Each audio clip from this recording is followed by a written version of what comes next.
warahmatullahi wabarakatuh. Halo anak-anak yang hebat. Perkenalkan, saya Miss Ani, guru bahasa Inggris di MTSN 15 Jombang.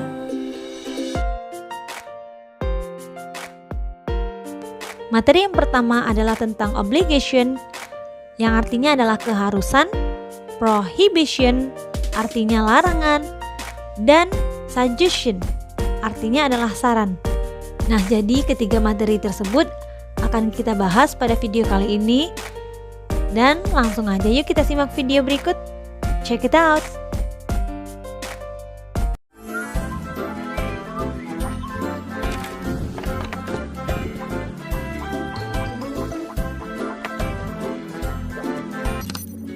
You must look.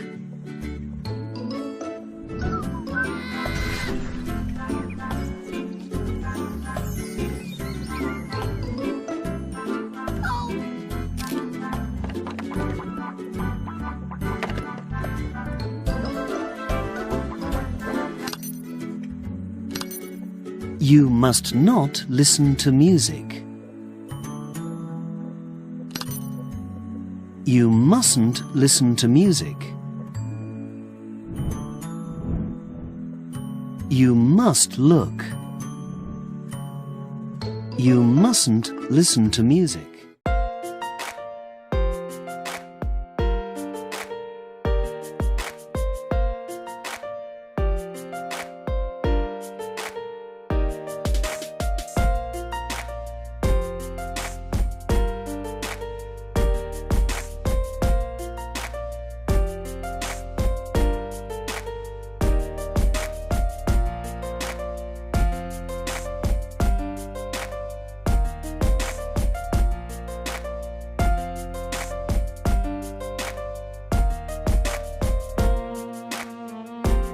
Cara membuat kalimat keharusan.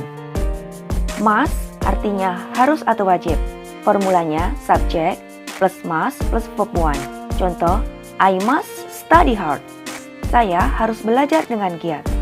Sedangkan have to atau has to, formulanya adalah subject plus have to atau has to plus verb 1. Contoh, you have to wear uniform. Kamu harus memakai seragam. Atau she has to wear uniform. Dia harus memakai seragam.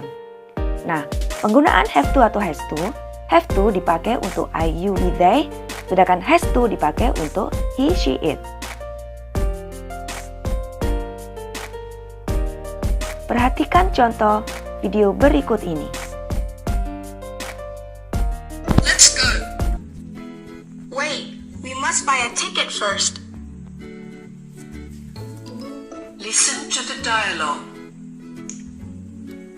Come on, let's buy a ticket. Hey, don't go there. We must stand in line. Oh, sorry. Listen to the dialogue. Would you like some candies? No thanks. We mustn't eat and drink here. Really? Yeah, look at that sign. We mustn't eat and drink here. Listen to the dialogue. Look at this painting. It's beautiful. Stop. You mustn't touch the painting. Oh? Alright. Oke student, mari kita membahas lebih jauh tentang obligation. Obligation adalah keharusan dan di sini menggunakan kata must. Must artinya harus. Nah,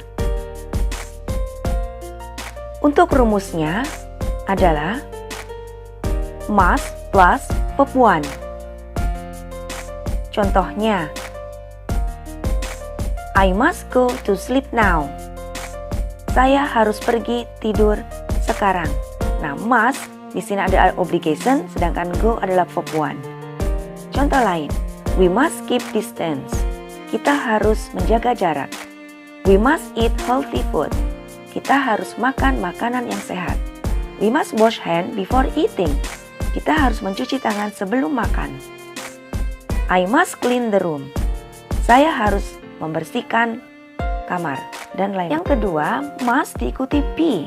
Must be diikuti adjective atau adverb of place atau kata keterangan tempat. Misalnya, saya harus di sekolah sebelum jam 7. Kalimatnya bagaimana? I must be, nah kemudian diikuti adverb of place, at school before 7. Saya harus di sekolah sebelum jam 7. Oke, contoh lainnya, I must be here before 7. Hampir sama ya. You must be quiet during the lesson. Kamu, nah, must be quiet di sini adalah adjective. Kamu harus diam selama pelajaran. We must be a responsible person. Kita harus menjadi orang yang bertanggung jawab. I must be home at 9:15. Saya harus di rumah jam 9:15 dan sebagainya. Nah, sekarang prohibition, yaitu menggunakan must not. Must not plus verb 1. Artinya tidak boleh. Nah, ini contoh-contohnya ya. I mustn't eat in this room. Saya tidak boleh makan di ruangan ini. You mustn't walk on the grass. Kamu tidak boleh berjalan di atas rumput. You mustn't bring pet to the school. Kamu tidak boleh membawa binatang ke sekolah. You mustn't eat junk food. Nah, kamu tidak boleh makan makanan sampah. Ya, apa junk foodnya? Makanan sampah. You mustn't make noise in this room. Kamu tidak boleh ramai di ruangan ini. Oke, dan lain-lain.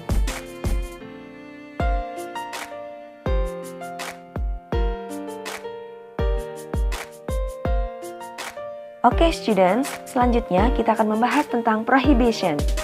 Kita sudah melihat beberapa contoh tadi ya. Di sini prohibition dibagi menjadi 3 jenis, yaitu verbal prohibition, nominal prohibition, dan prohibition no plus verb aim. Mari kita bahas satu persatu. Pertama, verbal prohibition. Kali ini menggunakan kata kerja dalam kalimatnya. Prohibition ini selalu menggunakan verb 1. Ingat, kalimatnya harus dimulai dengan don't atau do not.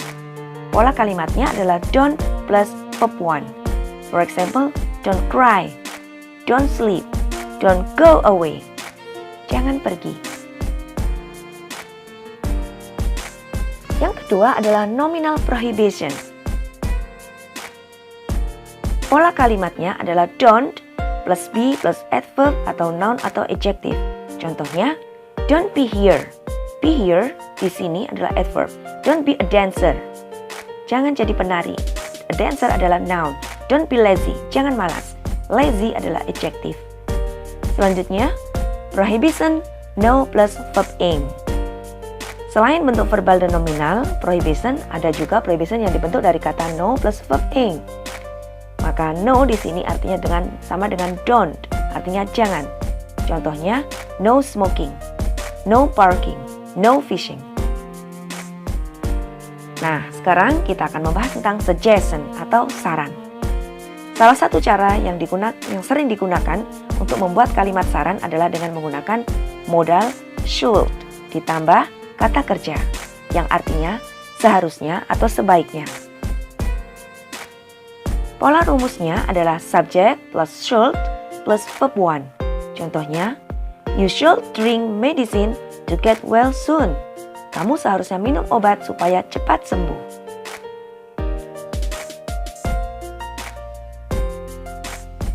Kemudian, pola yang kedua, subject plus should plus adjective, noun atau adverb.